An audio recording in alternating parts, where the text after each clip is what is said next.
100కు పైగా దీర్ఘకాలిక సమస్యలకు ఎటువంటి ఆపరేషన్ దుష్ప్రభావాలు లేకుండా హోమియోపతి చికిత్స.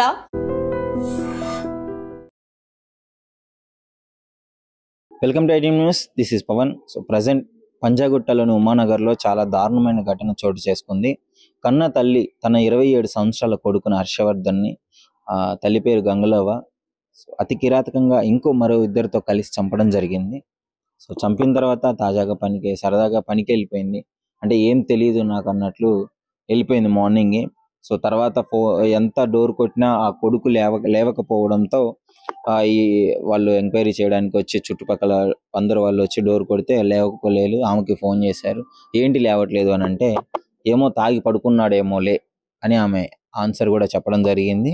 సో అయినా లేవకపోవడంతో వచ్చి ఆ డోర్ ఓపెన్ చేసి తీస్తే బాడీ మొత్తం స్టిక్ అయిపోయి ఉంది. అంటే చనిపోయిన వ్యక్తి మరి ఎప్పుడు చనిపోయాడో తెలియదు. ఈ ఘటన నిన్న చోటు చేసుకుంది. ఐ థింక్ నిన్న మార్నింగ్ 10 o'clock అయితే ఇన్సిడెంట్ వెలుగులోకి రావడం జరిగింది. మరి ఎప్పుడు చంపారు, ఎవరు చంపారు అన్న విషయాలు అయితే అప్పటి వరకు ఎవరికి తెలియదు. తల్లి ఏమో నాకేం తెలియదు, తాగొచ్చి పడుకొని ఉంటాడు అని చెప్పడం జరిగింది. సో ఇక్కడ ఉన్న వాళ్ళకి అనుమానం వచ్చింది. పోలీస్ ఎంక్వైరీ వాళ్ళు అందరూ వచ్చి సీసీ ఫుటేజ్ చెక్ చేస్తే, అక్కడ ఎదురుగా ఉన్న బిల్డింగ్ లో సీసీ కెమెరా ఉంటుంది. సో దాంట్లో ఫుటేజ్ చెక్ చేస్తే ఆ మొత్తం అయితే ఈమె కంగారుగా ఇక్కడిక్కడే బయట తిరగడం ఇవన్నీ చూసిన పోలీసులు అనుమానంతో ఎంక్వైరీ చేసినప్పుడు అప్పుడు అర్థమైంది. సో ఆమె మరో ఇద్దరితో కలిసి ఈ ఘాతకానికి ఒడిగట్టింది అని చెప్పేసి, మరి ఐ థింక్ మార్నింగ్ నైటే ఏదో ఒకటి జరిగి ఉండాలి. సో ఒకసారి మీకు లోపల చూపిస్తాను ఎలా ఉందో చూడండి. మీరు లోపలికి వచ్చినట్టయితే ఇక్కడే అతన్ని ఇక్కడ పడుకోబెట్టడం జరిగింది. ఒకసారి ఆ దిండికి అంటే చనిపోయాడు అని చెప్పేసి ఏదో జరిగింది అని చెప్పేసి అయితే తెలుస్తుంది. కానీ ఆమె చెప్పిన విధానం ఏంటంటే తాగి పడుకున్నాడు అని చెప్పేసి అయితే చెప్పింది. ఇక్కడ మనకి తెలిసిన ఇన్ఫర్మేషన్ ఏంటి అంటే గొంతు బీసికి చంపారు అని అన్నారు. కానీ ఇక్కడ మొత్తం బ్లడ్ మరకలు ఉన్నాయి. ఆ దిండుకు చూసినట్లయితే క్లియర్ గా మీకు కనిపిస్తుంది ఆ బ్లడ్ పోయిన ఆ గుర్తులు, ఇదంతా చూస్తున్నారు కదా. సో ఇక్కడ క్లియర్ గా ఏదో జరిగింది అని చెప్పేసి అయితే ఏదో ఒక షార్ప్ వెపన్తో గొంతు మీద దాడి చేయడం, అతని మీద దాడి అయితే చేసినట్టు ఇక్కడ క్లియర్ గా తెలుస్తుంది కదా. సో అప్పుడు ఏం జరిగిందంటే వాళ్ళ ఫ్రెండ్స్ కి అనుమానం వచ్చింది.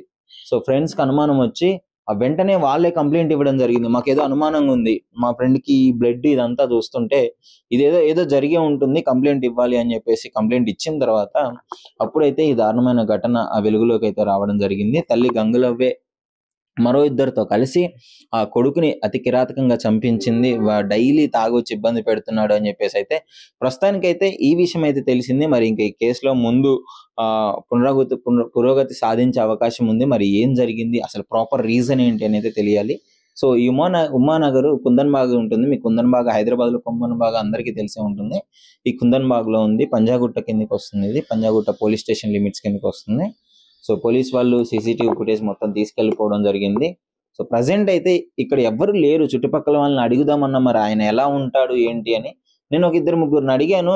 బట్ వాళ్ళు వీడియో చెప్పడానికి అయితే కొంచెం భయపడ్డారు. సో వాళ్ళు చెప్పిన ఇన్ఫర్మేషన్ ఏంటి అంటే కొడుకు అయితే తాగొస్తాడంట, రెగ్యులర్ గా తాగొచ్చి ఇబ్బంది పెడతాడు అనే విషయం అయితే తెలిసింది. మరి కొడుకు తాగొస్తే ఒకటి పోలీస్ కంప్లైంట్ ఇవ్వాలి, తను మారడానికి ఏదో ఒకటి ప్రయత్నం చేయాలి. కానీ ఇలాంటి ఘాతకానికి అంటే చంపుకుంటే ఏం రాదు. ఇప్పుడు ఆమె జైలుకి అయితే ఆమెనైతే తీసుకెళ్లిపోవడం జరిగింది. మరో ఇద్దరి కోసం కూడా గాలిస్తున్నారు. సో కొడుకు తప్పు చేసినప్పుడు కంప్లైంట్ ఇచ్చి మందలించి మార్చుకునే ఆ పరిష్కారం చూసుకోవాలి, కానీ చంపడం పరిష్కారం కాదు అని చెప్పేసి ఇక్కడ చుట్టుపక్కల ఉన్న వాళ్ళు కూడా చెప్తున్నారు. సో యాక్చువల్లీ ఆ పైన కొంతమందిని అడిగాను నేను, వాళ్ళకు కూడా తెలియదు అని అంటున్నారు. సో ఎదురంగ బిల్డింగ్ లో ఉన్న కొంతమంది అయితే చెప్పడం జరిగింది, తాగు అయితే వస్తాడు, మనకు పెద్దగా పరిచయం లేదు వాళ్ళతో అని అయితే వాళ్ళు కూడా చెప్పడం జరిగింది. సో ఇది పరిస్థితి. ఇక్కడ మీరు క్లియర్ గా చూడొచ్చు ఇక్కడ ఈ వాతావరణాన్ని. లోపలే ఆయన చంపింది అయితే ఇక్కడే అని క్లియర్ గా తెలుస్తుంది. ఇదే బెడ్ మీద. ఇల్లు అయితే చాలా ఇరుకుగా ఉంది చూడండి. సో నేను ఇక్కడ పడుకున్నప్పుడు మరి మరో ఇద్దరితో కలిసి చంపేసి ఇలానే పడుకోబెట్టి వాళ్ళు డోర్ వేసుకొని అయితే వెళ్ళిపోవడం జరిగింది. సో ఎంత కొట్టినా డోర్ తీయకపోవడంతో వీళ్ళే ఓపెన్ చేసినారు. సో ఓపెన్ చేయగానే ఆయన ఇక్కడ చనిపోయి ఈ బెడ్ మీద పడి ఉండడం చూసినారు. బాడీని లేపుదామని ట్రై చేసినప్పుడు బాడీ మొత్తం చనిపోయిన బాడీ ఎలా గడ్డ కట్టుకొని పోతుందో ఆ విధంగా గడ్డ కట్టుకొని మొత్తం బాడీ అంతా స్టిక్ గా ఉండడంతో అనుమానం వచ్చేసింది. అంటే ఆయన ఇప్పుడైతే చనిపోలేదు. వీళ్ళు అరౌండ్ చూసింది ఒక 10 ఆ ప్రాంతంలో 10 o'clock ఉదయం చూడడం జరిగింది. సో ఈమె ఇక్కడ ఇదే విల్లాలో ఆయాగా పనిచేస్తుంటుంది. నలుగురు ఇంట్లో పని చేసుకొని డబ్బులు సంపాదించుకొని ఉంటుంది. మరి కొడుకు మాత్రము ఏం చేస్తాడు అనేది మనకైతే ఇన్ఫర్మేషన్ ప్రాపర్గా తెలియదు. సో రోజైతే తాగొస్తాడని అయితే మాత్రం తెలుస్తుంది. సో తల్లిని బాగా ఇబ్బంది పెడతాడు, అందుకే మరో ఇద్దరితో కలిసి చంపేసింది అని చెప్పేసి అయితే ఇన్ఫర్మేషన్ ఉంది. ఇల్లు చాలా ఇరుకుగా ఉంది. ఇక్కడ ఫొటోస్ కూడా ఉన్నాయి వాళ్ళ పాపవి అనుకుంటా. సో వాట్ ఎవర్ ఇన్సిడెంట్ అయితే ఇది జరిగింది. సో దీని గురించి మాట్లాడదలుచుకుంటే ముఖ్యంగా ఇక్కడ చుట్టుపక్కల ఉన్న వాళ్ళు ఏం మాట్లాడట్లేదు, ఎవరు బిల్డింగ్ సంబంధించిన వాళ్ళు కూడా ఏం మాట్లాడట్లేదు. ఇన్సిడెంట్ చూస్తే మాత్రం ఏదో జరిగిందనే తెలుస్తుంది. ఇన్సిడెంట్ చూస్తే మాత్రం ఖచ్చితంగా ఎవరో లైక్ ఏదో దాడి, ఒక షార్ప్ వెపన్తోనే దాడి చేశారు అని చెప్పేసి గొంతు మీద క్లియర్గా అర్థమైపోతుంది. సో ముఖ్యంగా ఒకసారి పోలీస్ వాళ్ళని కూడా నేను వెళ్ళి అడిగి తెలుసుకునే ప్రయత్నం అయితే చేస్తాను. ప్రస్తుతానికైతే ఇది వాళ్ళ ఫోటోలు కూడా, వాళ్ళ మదర్ ఫోటో కూడా నేను తీసుకోవడానికి చాలా ప్రయత్నం చేశాను, బట్ వాళ్ళ మదర్ ఫోటో నాకు దొరకలేదు. సో అతని ఫోటో ఉంది, ఇక్కడ చనిపోయింది ఇదే పిక్ ఉండడం జరిగింది. సో దీనిపైన అసలు మీ అభిప్రాయం ఏంటి? ఈ మధ్య కాలంలో ప్రతి దానికి చంపుకోవడం అనేది ఒక ఫ్యాషన్ అయిపోయింది. తల్లిదండ్రులు కొడుకుల్ని, పిల్లలు తల్లిదండ్రుల్ని, చుట్టాలని ఈ విధంగా అతి కిరాతకంగా చంపుకోవడం, ఈ జనరేషన్ ఇలా మారిపోయింది. మరి జనరేషన్ తప్ప లేదంటే ఎవరు తప్ప అర్థం కావట్లేదు, కానీ ఇలాంటి ఇన్సిడెంట్లు అయితే రెగ్యులర్ గా మనం చూడాల్సి వస్తుంది. ఎందుకు ఇలా అవుతుంది, అసలు మీరేమనుకుంటున్నారు? మీ అభిప్రాయాన్ని అయితే డెఫినెట్ గా iDream తో అయితే షేర్ చేసుకోండి. నిజంగా ప్రస్తుతం ఉన్నటువంటి సమాజం దేనికి ప్రయారిటీ ఇస్తుంది? ఆర్థిక సంబంధాల చుట్టూ మాత్రమే తిరుగుతుంది. మళ్ళీ ఎన్నికలంగానే చాలా విరక్తి కలుగుతాను.